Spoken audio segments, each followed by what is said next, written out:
तो आज जो है हम फिजिक्स में पढ़ेंगे, चैप्टर का नाम है व्यतिकरण। ठीक है, व्यतिकरण को अंग्रेजी में इंटरफेरेंस बोलते हैं। क्या बोलते हैं? इंटरफेरेंस। तो इस व्यतिकरण में समझिए होता है क्या है कि जो इस प्रकाशिकी का ये, वैसे पहली बात तो ये समझिए कि प्रकाशिकी का ये एक बहुत महत्वपूर्ण चैप्टर है और इससे एग्जाम में बहुत ज़्यादा पूछा जाता है। ठीक है, तो इसलिए इसे पढ़ना और समझना बहुत आवश्यक है। ठीक है, देखिए तो समझिए आप पहले। नमस्ते। तो देखिए आप समझिए, हमें मालूम है कि वास्तव में जो प्रकाश होता है वो तरंगों के रूप में चलता है। ये बात तो हमें मालूम है। ठीक है, प्रकाश तरंगों के रूप में चलता है, क्लियर। और ये सबसे पहले बात किसने बताई थी? तो हाइगन्स ने बताई थी। ठीक है, अब वहाँ यहाँ पे हम वास्तव में करते हैं कि यहाँ दो तरंगे लेते हैं। समझिए आप, एक तरंग ये है, पहली तरंग ये है, ठीक। दूसरी तरंग, इस तरंग का मान लेते हैं, ये जो इस तरंग का ये वाला पॉइंट है इसे हम क्या कहते हैं? सुरंग। और जो नीचे पॉइंट जा रहा है इसको क्या कहते हैं? गर्त। ऊपर जो जाता है उसे सुरंग, नीचे वाले को गर्त। और ये अधिकतम कितनी दूरी तय कर रहा है? ये वास्तव में छोटा हो गया है, बिल्कुल एक्यूरेट होना चाहिए, जितना ऊपर गया उतना नीचे जाता है। ठीक है, अच्छा। तो ये यहाँ से यहाँ तक की जो दूरी है, ये वाली दूरी, ये जो आप दूरी देख रहे हो, इस दूरी को हम क्या कहते हैं? इसको, इस दूरी को हम कहते हैं आयाम। क्या कहते हैं? आयाम। और इसको ए से प्रदर्शित करते हैं। ठीक है, तो वास्तव में अगर हम देखें क्या कि ये जो तरंग आपने पहले बनाई है, इस तरंग का आयाम क्या है? ए। ठीक है, या A1 मान लेते हैं। एक दूसरी तरंग और ले लेते हैं, एक और दूसरी तरंग ले लेते हैं। ठीक, इस तरीके से ये दूसरी तरंग हमने ले ली और इस तरंग का आयाम जो है उसको हम मान लेते हैं ये होगा। यही तो होगा कि नहीं? बताओ भाई।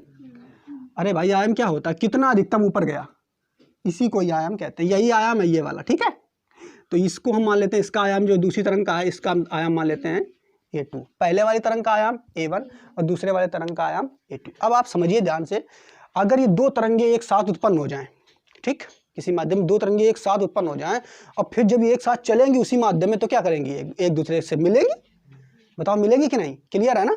अगर एक माध्यम में ये तरंगे जो हैं चलेंगी तो आपस में एक दूसरे से मिलेंगी। और इन तरंगों की विशेषता क्या है कि ये दोनों तरंगों, इन दोनों की आवृत्ति कैसी है? एक ही है। आवृत्ति कैसी है? आवृत्ति समान है। बात समझना, इन दोनों तरंगों की आवृत्ति समान है। यानी समान आवृत्ति की दो तरंगे जब माध्यम में एक ही दिशा में चल रही हैं, एक ही दिशा में का मतलब समझ पा रहे हो? इसी दिशा में चल रही हैं, ऐसे ऐसे। ठीक है, बात समझ पा रहे हो? जैसे पानी में आप ऐसे डालोगे तो एक ईंटा पहले मार दिया, उसी समय दूसरे दोस्त ने तुम्हारा एक और उतना ही बड़ा ईंटा पत्थर जो है पानी में मारा, तो क्या होगा? दो तरंगे नहीं उत्पन्न होंगी और दो तरंगे एक साथ चलेंगी।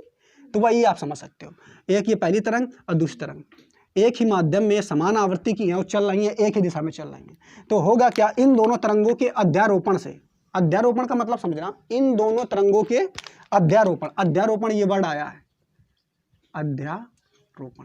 अध्यारोपण का मतलब आप समझ सकते हो, मिलना। क्या समझ सकते हो? मिलना। इन दोनों तरंगों के अध्यारोपण से, यानी इन दोनों तरंगों के मिलने से एक नई प्रकार की तरंग उत्पन्न होगी। बात समझना, क्या बताया? इन दोनों तरंगों के मिलने से एक नई प्रकार की तरंग उत्पन्न होगी। ठीक है, ठीक। अब वो जो नई प्रकार की तरंग होगी उसमें होगा क्या? आप समझिए ध्यान से कि देखोगे कि ये पहली तरंग है और ये दूसरी तरंग है। दोनों तरंगों का जब भी चल रही थी तो उस समय इसका भी सुरंग और इसका भी सुरंग ऊपर की ओर था और इसका गर्त और इसका गर्त भी नीचे की ओर था। तो जब ये दोनों मिलेंगी तो ये सुरंग संग मिल नहीं जाएंगे आपस में, मिल के यानी आपस में जुड़ जाएंगे। तो इसका जो सुरंग है वो बड़ा हो जाएगा, जो अध्यारोपित तरंग होगी उसका सुरंग बड़ा हो जाएगा और गर्त भी बड़ा। क्लियर? ये तो बात समझ में आई होगी कि नहीं? क्या बताया कि जब ये दोनों तरंगे मिलेंगी, अध्यारोपित होंगी, तो इन दोनों के सुरंग जो है वो मिल जाएंगे। अर्थात ये जो इसका आयाम जो होगा, जो नई तरंग का आयाम है, अध्यारोपित तरंग जो है उसका आयाम जो होगा वो कितना होगा? तो वो होगा A1 प्लस A2 होगा कि नहीं? इतना तो बात समझ में आया कि नहीं? हमने क्या बताया? समान आवृत्ति की दो तरंगे जब एक ही दिशा में चलती हैं तो उन दोनों तरंगों के अध्यारोपित से एक नई प्रकार की तरंग उत्पन्न होती है। ठीक है, और उस तरंग का आयाम जो है उन दोनों तरंगों के आयाम के योग के बराबर होता है। इसके अलावा एक और समझो, एक और समझिए आप। यहाँ पे इसके नीचे हम दो प्रकार की और तरंगे बना देते हैं। ठीक है, तो मान लेते हैं एक तरंग ये है, समझिए ध्यान से बच्चों, एक तरंग ये है, ठीक। एक तरंग और ले लेते हैं, ये है, थोड़ा दूर बना है। दूसरी तरंग जो है ये है, ठीक, ये दोनों तरंगे हैं, ये भी समान आवृत्ति की हैं, लेकिन दोनों में फर्क है कुछ। दोनों में फर्क क्या है आप बता सकते हो? एक ये तरंग है, ये भी तरंग है, दोनों समान आवृत्ति की हैं, लेकिन दोनों में कुछ फर्क है। बताओ क्या फर्क है दोनों में? फर्क है कुछ?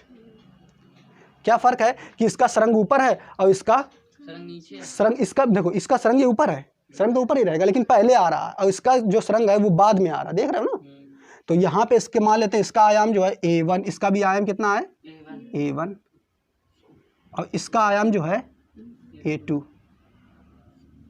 ठीक, अब ये दोनों, अब इन दोनों तरंगों को अगर मिलाओगे, बात समझना, यहाँ पे जो दोनों तरंगे मिल रही थी वो बिल्कुल सेम थी। सरंग इसका भी पहले था, इसका भी पहले था, गर्त इसका बाद में था, तो गर्त इसका भी बाद में था।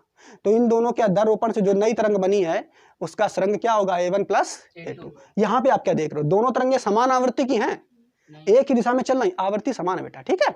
दोनों तरंगों की आवृत्ति समान है, यहाँ पे मैंने लिख दिया, दोनों तरंगों की आवृत्ति समान है, एक ही दिशा में ये भी चल रही है। लेकिन इसमें क्या है? इसमें क्या है? तो इसमें आप देखोगे कि इसका जो आपका सरंग है वो पहले आया है और इसका सरंग जो है बाद में आया है। तो जब ये दोनों मिलेंगी, अब जब ये दोनों मिलेंगी तो एक नई प्रकार की तरंग यहाँ भी उत्पन्न होगी। लेकिन इसमें अंतर क्या होगा? समझिए ध्यान से, इसमें अंतर क्या होगा? जब ये दोनों मिलेंगी तो इसका सरंग यानी A1 जो वैल्यू है ये ज़्यादा दिख रहा है, ठीक, और इसका गर्त यानी इसमें सरंग और गर्त मिलेंगे, एक साथ मिलेंगे कि नहीं? तो इससे ये घट जाएगा। जब घटेगा तो इसका जो सरंग आएगा वो छोटा समान आएगा, आएगा कि नहीं? अब यहाँ फिर गर्त देखो, इसका गर्त छोटा है, इसका गर्त बड़ा है, तो जब इससे इसको घटाओगे तो वो गर्त भी इसका छोटा आएगा। बात समझ पा रहे हो कि नहीं? यानी इसका जो मान आएगा, अब इसका जो मान आएगा वो कितना आएगा? A1 minus A2। बात समझ पा रहे हो कि नहीं? हमने क्या बताया, फिर से समझिए, समान आवर्ती की दो तरंगे एक ही दिशा में जब चलती हैं तो उन दोनों तरंगों के अध्यारोपण से एक नई प्रकार की तरंग उत्पन्न होती है। तो जब नई प्रकार की तरंग उत्पन्न होती है तो उसमें होता क्या है कि तो क्या होता है उस स्थिति में? पहली स्थिति में ऐसा होता है कि जो नई प्रकार की तरंग होती है उसका आयाम जो होता है अधिकतम होता है। यहाँ पे आयाम क्या है? अधिकतम। और दूसरी स्थिति में जो आयाम होता है वो न्यूनतम होता है। पहली स्थिति में आयाम क्या होता है? अधिकतम, और दूसरी स्थिति में आयाम क्या होता है? न्यूनतम। जब आयाम अधिकतम होता है तो इसे क्या कहते हैं? समपोषी। क्या कहते हैं इसे? समपोषी। और दूसरा जब आयाम न्यूनतम होता है तो इसे क्या कहते हैं? विनाशी। तो इसे क्या बोलते हैं? विनाशी। जब आयाम अधिकतम होता है तो इसे हम समपोषी कहते हैं, और जब आयाम न्यूनतम होता है, समपोषी को कंस्ट्रक्टिव और विनाशी को डिस्ट्रक्टिव, ठीक है? जब आयाम अधिकतम होता है तो समपोषी, और जब न्यूनतम होता है तो विनाशी, ठीक है? तो प्रकाश की इसी संपूर्ण घटना को ही हम व्यतिकरण कहते हैं। बात समझ पा रहे हो कि नहीं? और व्यतिकरण कितने प्रकार के होते हैं? तो दो प्रकार के। पहला कैसा है? समपोषी व्यतिकरण, जिसमें आयाम अधिकतम हो जाए, और दूसरा क्या होता है? विनाशी, जिसमें आयाम न्यूनतम होता है। बिल्कुल सरल चैप्टर कौन सा चल रहा है? व्यतिकरण। तो आइए देख लेते हैं परिभाषा इसकी व्यतिकरण की। क्या लिखा हुआ है कि जब किसी माध्यम में एक ही आवृत्ति की यानी समान आवृत्ति की दो तरंगे एक ही दिशा में चलती हैं तो उनके अध्यारोपण से यानी मिलने से, ठीक है, माध्यम में कुछ बिंदुओं पर परिणामी तीव्रता या आयाम उन तरंगों के अलग अलग आयामों के योग के बराबर हो जाता है, ठीक है, और कुछ बिंदुओं पर इनके अंतर के बराबर हो जाता है। बताया कि नहीं? जब तरंगे मिलेंगी तो कुछ बिंदुओं पर आयाम जो अधिकतम हो जाता है और कुछ बिंदुओं पर आयाम न्यूनतम हो जाता है। प्रकाश की इसी घटना को हम व्यतिकरण कहते हैं। बात समझ पा रहे हो कि नहीं? ठीक है। अच्छा, अब व्यतिकरण कितने प्रकार का होगा? दो प्रकार का, ठीक है। एक संपोषी व्यतिकरण, एक संपोषी और दूसरा विनाशी, ठीक है। संपोषी व्यतिकरण और दूसरा क्या है? विनाशी व्यतिकरण। तो संपोषी व्यतिकरण क्या होगा? विनाशी व्यतिकरण। संपोषी क्या होगा? जब दोनों तरंगों के मिलने से उनका आयाम अधिकतम हो जाता है तो इस प्रकार जो व्यतिकरण होगा उसे हम क्या कहेंगे? संपोषी व्यतिकरण। जब दोनों तरंगों के आयाम मिल करके न्यूनतम हो जाते हैं तो उसे हम विनाशी व्यतिकरण कहते हैं, ठीक है। बस हाँ, विनाशी में क्या होता है यानी संपोषी में क्या होता है यानी दोनों तरंगों का आयाम A1 प्लस A2 जुड़ जाएगा, ठीक है, जबकि विनाशी में क्या हो जाएगा? A1 माइनस A2 यानी घट जाएगा, ठीक है। बात समझ पे आ रहा है कि नहीं? तो इसकी भी डेफिनेशन आप लिख लो। जब दोनों तरंगों जब दोनों तरंगों का आयाम जुड़ जाता है, ठीक है, तो समकोषी व्यतिकरण कहलाता है, और जब आयाम घट जाता है तो विनाशी व्यतिकरण कहलाता है। अब यहाँ पे देखेंगे हम कि वास्तव में दो तरंगे जो थी, एक ये तरंग एक ये तरंग, ये दोनों मिल करके एक तीसरी तरंग बन रही थी। इसी को तो हम क्या कहते हैं, व्यतिकरण कहते हैं। दो तरंगों के मिलने से तीसरी तरंग जो बन रही है व्यतिकरण है, ठीक है। तो अब देखेंगे जो पहली तरंग है वास्तव में इसका समीकरण, तरंग का समीकरण अगर गणित में, अब इसका हम क्या करेंगे, गणितीय निरूपण या गणितीय प्रक्रिया हम यहाँ पे करेंगे। मतलब क्या करेंगे, साइंस को गणित के साथ मिलाएंगे, ठीक है। तो वास्तव में जो ये आपका तरंग, पहली तरंग दिख रही है, तो पहली तरंग का समीकरण क्या होता है, तो इसका समीकरण होता है, तरंग का समीकरण y1 बराबर a1 साइन ओमेगा टी, ठीक है। y1 बराबर साइन ओमेगा, ये समीकरण होता है किसका, पहली तरंग है इसका समीकरण ले लिया। दूसरी तरंग जो है ये वाली, दूसरी तरंग जो है ये दूसरी जो मिल रही है, ठीक है, ये पहली तरंग का समीकरण हमने ले लिया। अब ये दूसरी तरंग है इसका समीकरण लेते हैं, y2 बराबर a2 sine omega t plus 5, plus 5 नहीं बन रहा है, अब बता रहे हैं, एक मिनट रुक जाओ, सब बताएंगे बच्चे, कुछ छोटे का नहीं, परेशान ना हो।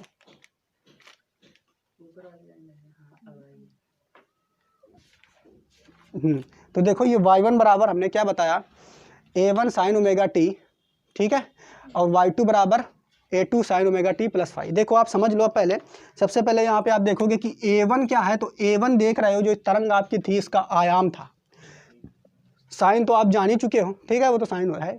इसके बाद ओमेगा टी, तो ओमेगा टी ये पूरा जो है, ये पूरे को हम क्या कहेंगे, कला, क्या कहेंगे, कला, इसे क्या कहेंगे, कला। कला क्या बताता है, ये हम आपको बता चुके हैं, स्थिति और दिशा को। और यहाँ पे जो कला बता रहा है वो कौन बताएगा, कोण बता रहा है। यहाँ पे कला कौन बता रहा है, कोण, ठीक है। स्थिति और दिशा कौन बता रहा है, कोण बता रहा है। और एक तरीके से अगर यहाँ पे देखो जाए कि जो कला है मिलकर किससे बनी है, यानी ओमेगा टी किस किस से मिल करके बनी है, इसको अगर देखा जाए तो यानी ये कला आपकी जो मिल करके बनी है, ओमेगा ये होता है कोणीय वेग, क्या होता है, कोणीय वेग। ओमेगा है ये आपका कोणीय वेग, और ये टी क्या है, समय है। बात समझ पा रहे हो कि नहीं। तो ये कोणीय वेग और टी समय, यानी कला किस किस से मिलकर बनी है, कोणीय वेग से और समय से। कोणीय वेग क्या बताता है, स्थिति, और टी क्या बताता है, समय, और वही तो कला होती है। जो चीज स्थिति और समय बताए वही तो कला होती है, ठीक है। चलो अच्छा, तो ये कला हो गया। और यहाँ पे देख रहे हो क्या, यहाँ पे भी ऐसा है, दूसरी तरंग है, दूसरी तरंग को हम y2 बराबर a2 sine omega t plus 5 से परिचय कर रहे हैं। यहाँ भी आपने देखा क्या, यहाँ पे भी आपने देखा क्या, ये तो कला हो गई ओमेगा टी, लेकिन उनका तो ये फाई क्या है, तो ये भी पूरी कला हो गई अभी ये, लेकिन ये इसकी कला इससे ज़्यादा है। भाई दोनों की कलाओं में कुछ अंतर होगा कि नहीं, कला सेम तो होगी नहीं, ठीक है। क्या बताया, यहाँ फाई हमने इसलिए लगा दिया क्योंकि अगर इसकी भी ओमेगा टी कर दी, दोनों की कलाएं समान हो जाती कि नहीं। फाई इसलिए लगा दिया कि फाई जो है इन दोनों की कलाओं का अंतर बता रहा है, ठीक है। फाई क्या है, तो फाई क्या है, कलांतर है, क्या है, कलांतर, यानी कलाओं का अंतर, या हम ये कह सकते हैं कलाओं का अंतर है। ये बात समझ पा रहे हो कि नहीं, हाँ, केवल फाई क्या है, कलांतर, ठीक, यानी कलांतर का मतलब इसको इससे घटाओगे तो फाई नहीं आएगा, तो वही कलांतर हो गया, ये कलाओं का अंतर, कलांतर, ठीक है। अच्छा, अब इसके बाद क्या करेंगे, हमें करना क्या है, ये पहली तरंग है, ये दूसरी तरंग है। अब इन दोनों तरंगों को हम करते क्या थे, जोड़ते थे, यही तो काम किया था। ये पहली तरंग थी, ये दूसरी तरंग थी, इनको अध्यारोपित करते थे। अध्यारोपित करने के बाद ही तो दूसरी तरंग आपको मिलती थी। तो यहाँ भी हम अध्यारोपण करेंगे कि नहीं। यहाँ पे देखो, यहाँ पे हम क्या कर रहे थे, साइंस में इनको जोड़ रहे थे, अध्यारोपित कर रहे थे। यहाँ मैथ में इनको जोड़ेंगे। अब ये पहली तरंग का समीकरण है, ये दूसरी तरंग का समीकरण है, इनको अध्यारोपित करेंगे, ठीक है। तो अध्यारोपण से, अध्यारोपण से अब जब इनको अध्यारोपित करेंगे तो क्या होगा, y1 प्लस y2, क्या करेंगे, y1 प्लस y2 बराबर, इसको जोड़ेंगे, अध्यारोपित करेंगे तो क्या आएगा, देखो a1 sign omega T, a1 sign omega t plus a2 sine omega t plus 5, ठीक, जोड़ दिया इस तरीके से। अब इसके बाद क्या करेंगे, इसको सॉल्व करेंगे, ठीक है। चलो अच्छा, सॉल्व करेंगे तो क्या आएगा आपका, देखो a1 sign omega t plus a2। अब देखो ये साइन ओमेगा टी प्लस 5 है, ये सूत्र बन रहा है, किसका सूत्र बन रहा है, साइन a प्लस बी का बन रहा है कि नहीं। अब साइन a प्लस बी का सूत्र आप जानते हो क्या होता है, साइन ए, देखो लिख देते हैं इधर, हम बता देते हैं साइन ए प्लस बी का सूत्र क्या होता है, साइन ए प्लस बी का होता है sign A cos B plus cos A sine B होता है कि नहीं। ठीक, यही सूत्र हम यहाँ पे लगा देंगे। ठीक है, तो साइन ए की जगह क्या आ जाएगा, साइन ए की जगह आ जाएगा ओमेगा टी। तो जब ए प्लस बी लगाएंगे यहाँ पे तो क्या हो जाएगा, sine omega t sine A plus cos B यानी कॉस फाई। ठीक, और सॉरी इंटू है, इंटू अब प्लस यहाँ लगेगा, plus sine A cos B plus cos A यानी cos omega t into sine phi. ठीक है, ब्रैकेट बंद। इतना बात समझ में आया कि नहीं। ठीक है, आगे अब इसको सॉल्व करेंगे। अब इसको आगे सॉल्व करेंगे तो क्या आएगा, देखो ये जो y1 प्लस y2 है, y1 प्लस दोनों तरंगों को जोड़ रहे हैं, तो ये y1 प्लस y2 या तीसरी तरंग है, तो इसको हम चाहें तो y लिख देते हैं, इस पूरे को y1 प्लस y2 को हम y लिख देते हैं, इसको मिटाते हैं। हाँ, कैपिटल नहीं स्मॉल ही रहने दो। ठीक है, अब आगे चाहे जो मान लो आपका मर्जी हो। ठीक है, तो y1 प्लस y2 को हमने क्या लिख दिया y। आगे और सॉल्व करेंगे इसको तो आ जाएगा a1 sign omega t plus, इसको और आगे सॉल्व करते हैं तो देखो क्या आएगा, ये साइन ओमेगा टी है और साइन ओमेगा टी वाला यहाँ से ढूंढ लेते हैं, इसको गुणा कराते हैं a2 का अंदर, तो a2 का अंदर गुणा कराएंगे तो आ जाएगा a2 sine omega t plus sorry into है, इंटू कॉस फाई, फिर plus a2 cos omega t into sine phi. ठीक है, अब क्या करेंगे, जो साइन ओमेगा टी इसमें भी है और साइन ओमेगा टी इसमें भी दिख रहा है, आपको दिख रहा है ना। चलो अच्छा, अब कॉमन ले लेते हैं, इसमें साइन ओमेगा टी कॉमन ले लेते हैं। ठीक है, अब यहाँ से अगर साइन ओमेगा टी कॉमन आ जाएगा तो ये क्या आ जाएगा a1, ठीक है, प्लस a2 कॉस फाई, और ब्रैकेट में साइन ओमेगा टी हमने ले लिया है कॉमन। क्लियर। अरे भाई साइन ओमेगा टी यहाँ से कॉमन आ गया, ये दोनों, इन दोनों से इसको और इसको हमने ले लिया कॉमन, तो ये कॉमन आ गया, बचा गया यहाँ से क्या बचेगा a1, यहाँ से क्या बचेगा a2 कॉस फाई। ठीक है, समझ पा रहे हो। ठीक है, अच्छा, प्लस इसके बाद ये लगा देंगे a2 cos omega t into sine phi. Clear, clear. ठीक है, ये y बराबर आपका चल रहा है। अब देखो यहाँ से थोड़ा सा आपको चीज़ समझना है, क्या समझना है वो देखिए आप। यहाँ से हम करेंगे क्या कि जो ये a1 plus a2 cos phi है, a1 plus a2 cos phi है, इसकी जगह हम मान लेंगे, एक मिनट देखो, अच्छा यहाँ पे हम मान लेते हैं कि जो a1 कॉस थीटा आपको दिख रहा है, a1 plus a2 cos phi जो आपको दिख रहा है, इसको हम मान लेते हैं, माना a1 plus a2 cos phi बराबर r कॉस थीटा, ये मान लेते हैं। ठीक है, क्या मान लिया हमने, a1 plus a2 cos phi बराबर r कॉस फाई। इसके अलावा यहाँ पे आपको ये दिख रहा है a2 साइन फाई, ये a2 साइन फाई आपको दिख रहा है ना, ये वाला ये दिख रहा है ना, तो इसको क्या मान लेते हैं, तो इसको मान लेते हैं a2 साइन फाई की जगह a2 साइन फाई, इसकी जगह मान लेते हैं r साइन थीटा। क्या मान लेते हैं, r साइन थीटा। ठीक, अब ये मान उठा करके हम ऊपर रख देंगे। ठीक है, किसमें, इसमें रख देंगे समीकरण में। बात समझ पा रहे हो कि ना। इसको आपको याद करना है, क्या लिखना है, a1 plus a2 cos phi की जगह r कॉस थीटा, और a2 साइन फाई की जगह हम r साइन थीटा लिखेंगे। ठीक है, अब इसको रखेंगे तो y बराबर जो आएगा आपका, y बराबर इसको लिख देंगे तो क्या आ जाएगा, इसकी जगह ये लिखेंगे r cos theta into sine omega T, अब फिर करेंगे प्लस, ये देखो ये पूरा जो है ये r साइन थीटा हो गया, तो ये हो जाएगा r साइन थीटा, और ये क्या हो जाएगा इंटू कॉस ओमेगा टी। यहाँ तक क्लियर। अब देखो ये भी एक सूत्र बन रहा है कि नहीं। कौन सा सूत्र बन रहा है, देखिए समझिए आप, ये सूत्र बन रहा है r कॉस थीटा फिर साइन ओमेगा टी। ठीक है, इसको पहले रख दो तब भी आप सही हो जाएगा। तो ये आपका सूत्र जो बनेगा, r ले लो पहले कॉमन। ठीक है, r ले लेते हैं दोनों से कॉमन, तो ये बन जाएगा आपका सूत्र। इस तरीके से इसको ले लो, तो साइन ओमेगा टी आगे लिख देते हैं इंटू कॉस थीटा लिख देते हैं, प्लस यहाँ पे क्या करेंगे, कॉस ओमेगा टी, फिर आगे लिख देते हैं इंटू साइन थीटा लिख देते हैं। देखो ये सूत्र बन रहा है कोई, ये बन रहा है साइन ए प्लस बी का, बन रहा है कि नहीं, वही लिख देंगे यहाँ पे। तो ये आ जाएगा आर, आर तो आगे ही चल रहा है, और ये सूत्र बनेगा साइन, और ये मान हो जाएगा ए का, ये मान हो जाएगा ओमेगा टी हो जाएगा ए का, और थीटा हो जाएगा बी का, ये हो जाएगा साइन ए प्लस बी का सूत्र बन जाएगा। ठीक है, तो लिख देंगे साइन ए की जगह आ जाएगा ओमेगा टी, और बी की जगह आपका क्या आ जाएगा प्लस थीटा। बात समझ पाए कि नहीं, ये फार्मूला बन रहा है ना, साइन ओमेगा टी यानी साइन ए, फिर कॉस बी यानी cos theta, plus cos omega T यानी कॉस ए, और इंटू साइन बी यानी साइन थीटा। ठीक है, बस इसका हमने मान रख दिया। तो आपका ये जो फार्मूला आ जाएगा आर वाई बराबर R sine omega t plus theta. ठीक है, हाँ, तो ये जो सूत्र आपका आया वास्तव में, ये जो सूत्र आया तो तीसरी तरंग का सूत्र आ गया है।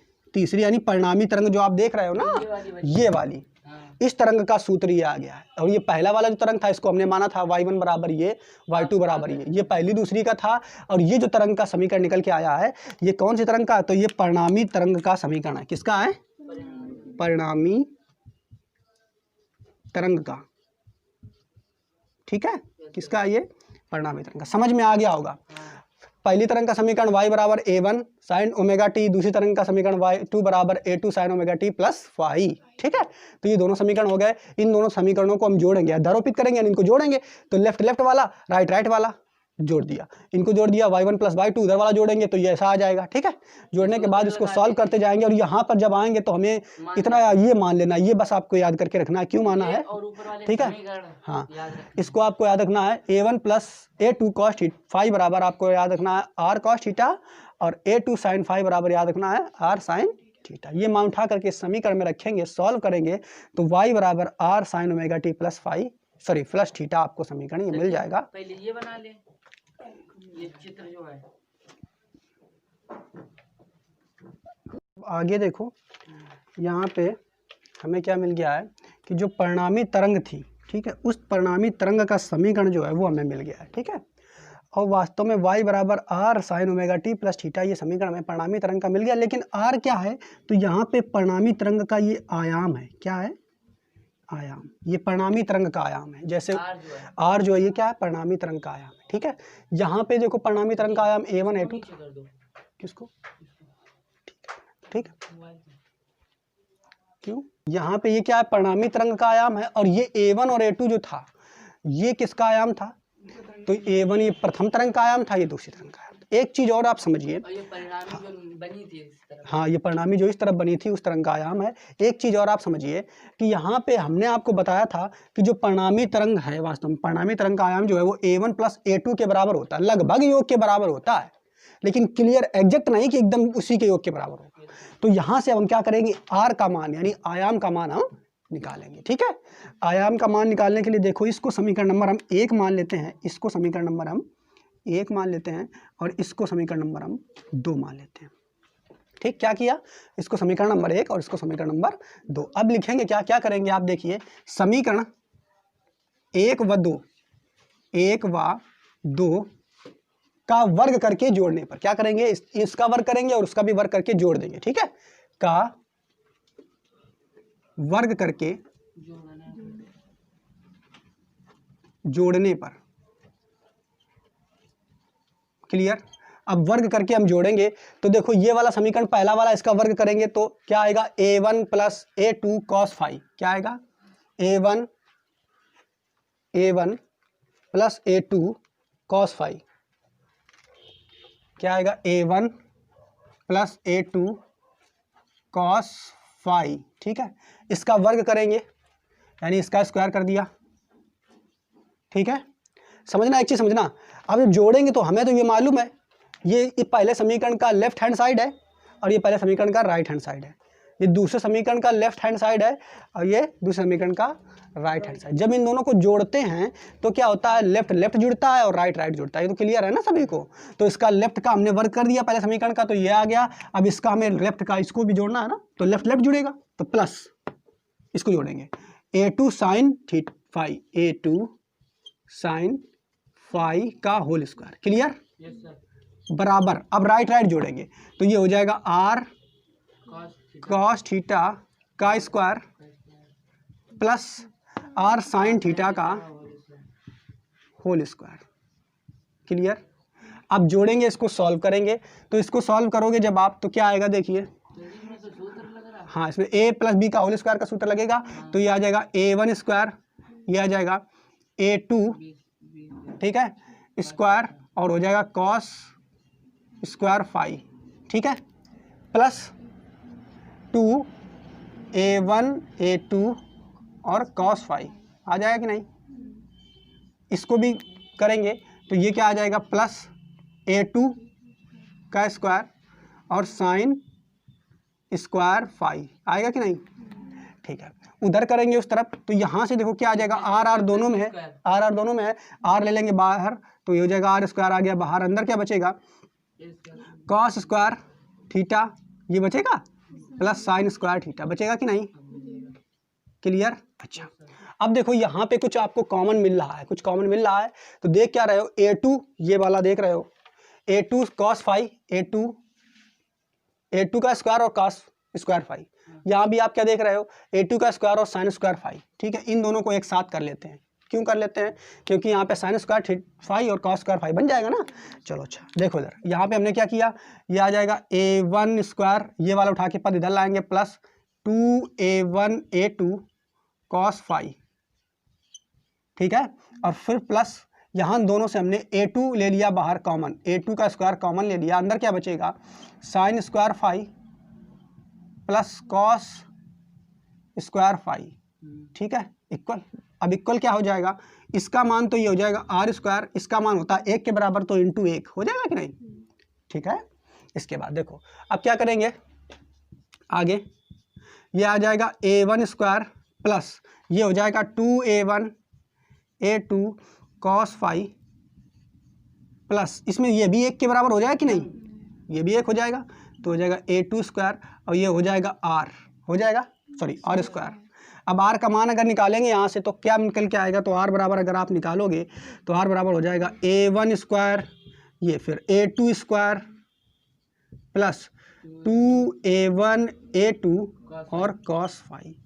तो ये वास्तव में जो मान निकल के आया, ये किसका मान निकल के आया, तो परिणामी जो तरंग है, परिणामी तरंग के आयाम का मान का सूत्र ये जो है निकल करके, इसको हम ये नहीं लिख सकते a प्लस बी का होल स्क्वायर, आर बराबर निकालेंगे तो रूट लग जाएगा इसमें ये, ठीक है, under root a1 square plus a2 square plus 2a1 a2 cos phi. ठीक है, तो ये सूत्र यहाँ तक बन जाएगा।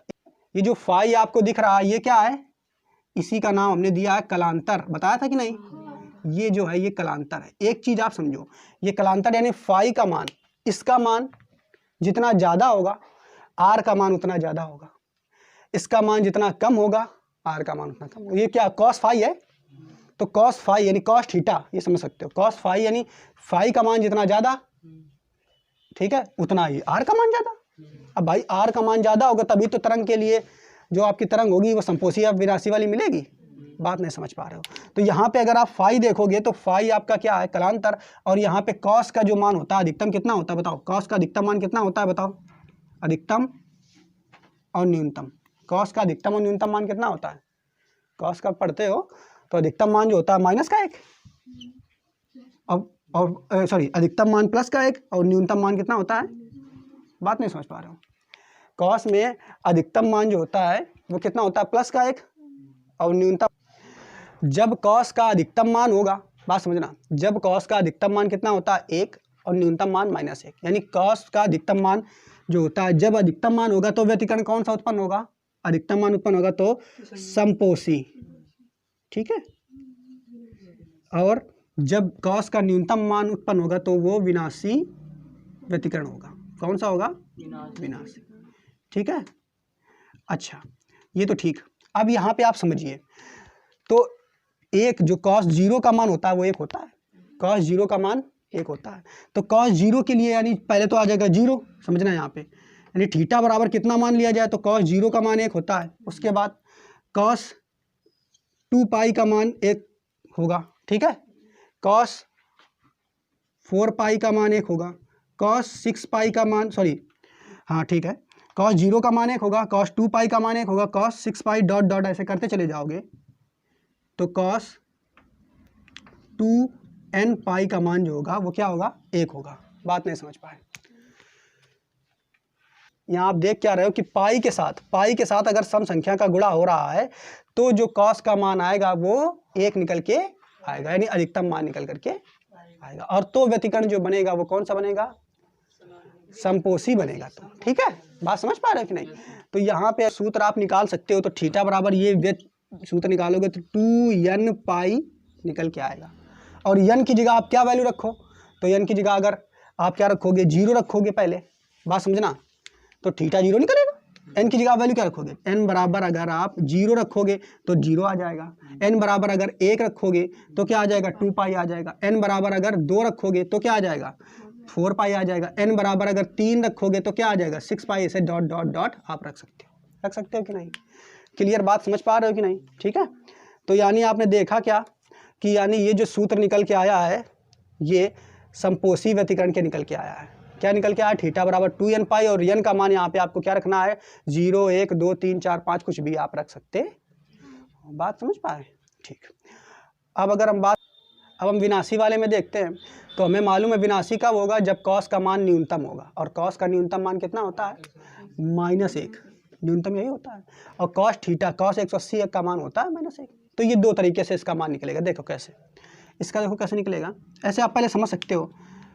तो कॉस 180 का मान होता है -1, यानी पाई का मान, यहाँ पे देखो पाई का मान होता है -1, ठीक है, यानी न्यूनतम। इसके अलावा ये किसका होता है, तो 3 पाई निकालोगे तब भी इसका -1 आएगा, 5 पाई तब भी इसका निकालोगे तब भी -1, 7 पाई तब भी, तो डॉट डॉट डॉट। तो जब विनाशी आप देख रहे हो, देखो विनाशी व्यतिकरण में क्या देख रहे हो, जब थीटा का मान पाई हो या 3 पाई हो या 5 पाई हो या 7 पाई, ठीक है, हाँ, यानी विषम संख्याएं होंगी। ठीक है, और इसमें सम संख्या के गुणज वाले होगा। ठीक, तो थीटा का मान जब ये हो तो विनाशी व्यतिकरण निकलेगा। क्लियर। अब देखो विषम संख्या को हमने कैसे लिखा था, तो 2n पाई के द्वारा। इसका सूत्र अब निकालेंगे तो इसका सूत्र निकालने के लिए ये होता है, देखो क्या होता है इसका सूत्र निकालने के लिए, दो तरीके से होता है इसका सूत्र। देखो इधर इसको समझ लो, दो तरीके से। कौन सा होता है, समझिए इधर, एक होता है 2n+1 और ब्रैकेट में पाई, ठीक है, थीटा बराबर क्या लिखना है, 2n+1 ब्रैकेट में पाई, और दूसरा होता है 2n-1 और ब्रैकेट में पाई। ये भी विषम संख्या निकालेगा और ये भी विषम संख्या निकालेगा। कब, देखो इधर कब, अगर यहाँ पे तुम क्या करो, यहाँ पे n की जगह, यहाँ पे n की जगह आप रखोगे क्या मान, 0 1 2 3 डॉट डॉट डॉट ये रखना है। और यहाँ पे n की जगह आपको क्या रखना है, तो n की जगह यहाँ पे आपको रखना 1 2 3 4 डॉट डॉट डॉट। बात नहीं समझ पाए, समझना इसको ध्यान से। ठीक है, क्या बताया हमने कि यहाँ पे जो आप देख रहे हो विनाशी व्यतिकरण में, तो थीटा बराबर सूत्र आपको दो मिलेंगे। कौन, 2n पाई, 2n+1 पाई और 2n-1 पाई। ठीक है, 2n+1 इसको अगर आपको विषम बनाना है तो n बराबर 0 1 2 3, 0 देखो रखो क्या आएगा, तो पाई आएगा। यहाँ पे 1 रखोगे तो क्या आएगा, तो 3 पाई आएगा। 2 रखोगे तो क्या आएगा, 2 2 4 5 पाई आएगा। इसमें देखो तो विषम सब मिल रहा है ये वाला। इसमें अगर रख के देखो तो n बराबर अगर 1 रखो तो क्या आ जाएगा, 1 पाई आएगा। n बराबर अगर 2 रखो तो 2 2 4 -3, 3 पाई आएगा। बात समझ पा रहे हो कि नहीं। चाहे ये आंकड़ा रखो चाहे ये वाला, ये विषम संख्या को दर्शा रहा है ये दोनों। लेकिन यहाँ पे अगर ये रखोगे तो n बराबर 0 1 2 3 4 5 रखना होगा।